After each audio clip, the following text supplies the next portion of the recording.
Welcome to the demonstration for our street art portfolios, how to create a stencil. Let's get started by grabbing some materials. You will need a cutting mat or some kind of mat to protect your tabletops. You will also need an X-Acto knife. I also like to grab a few extra blades because we want to make sure that blade is super sharp. You'll need a pencil and eraser, your animal images, and some tracing paper. You'll need your 9x12 tag board. It can be any color, heavy duty, and I also like a piece of tape to hold down my tracing paper. All right, let's get started with step number 1. We are going to trace our animal. Here you can see I am tracing a shark. Now, if you happen to have a light table or light box, that makes it a little easier to see the image. I also have students hold it up to a window and use a window as a light table as well. Now keep in mind, stencils are very simplified. So we just want to get the simplified shape to show that this image right here is a shark. So I'm going to get some outlines, but I'm not going to get every little detail, just the important ones. Once I think I have everything traced, I like to take off the tracing paper and compare it to my image and just see if I'm missing anything else that I think I need to add.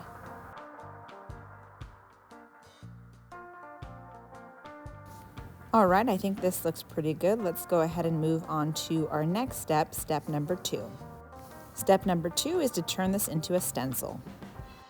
So right now we have an actual line drawing. So if I was to take my X-Acto knife and cut all the way around the shape, I will have a silhouette of this shark, and that is not what I want.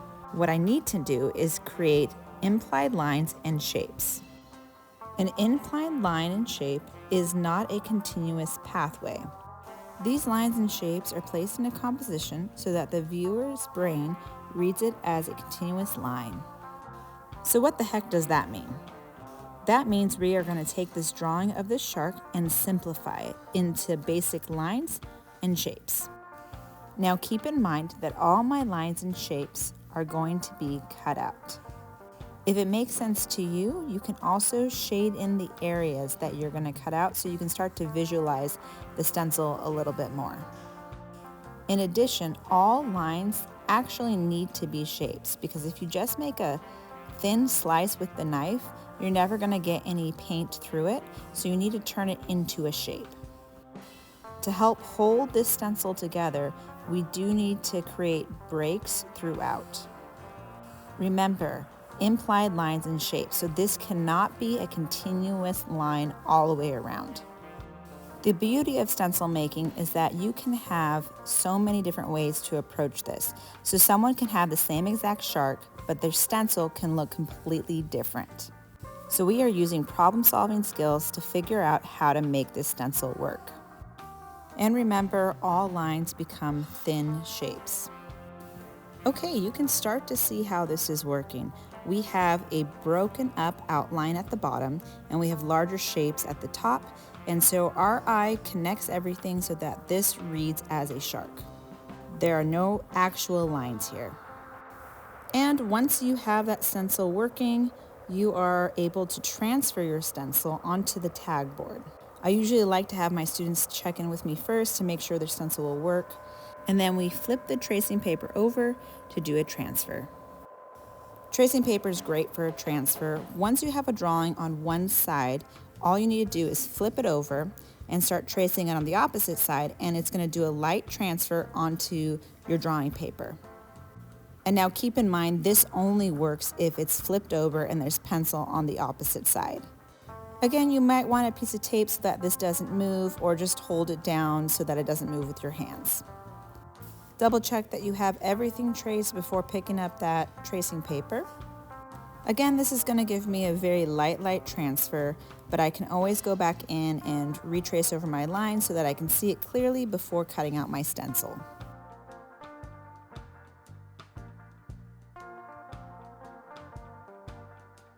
And now that leads us to step number 4. It's time to cut out the stencil.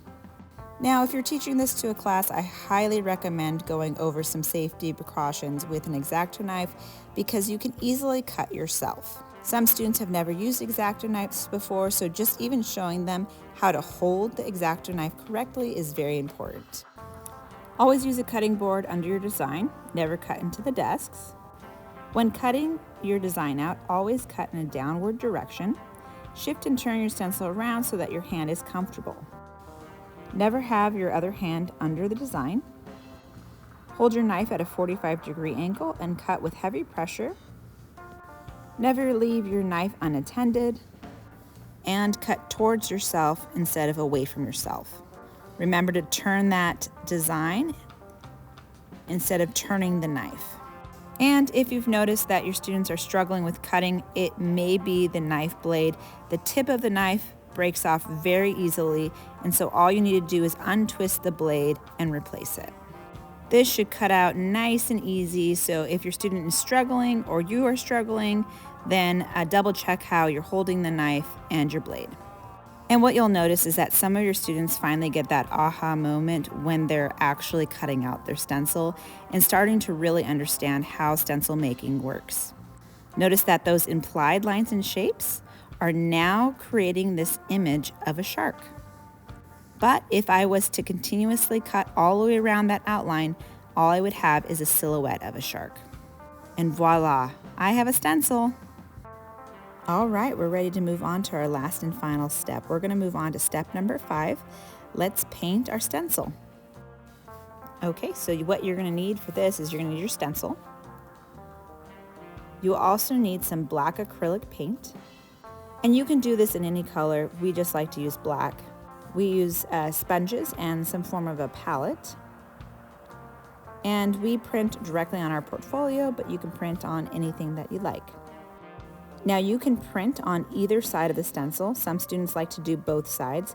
Just make sure that your students have the stencils dry in between printing. We have done spray painting in the past and students love it. This just happens to be a little bit easier. You're going to take that sponge and you're going to pick up a little bit of paint.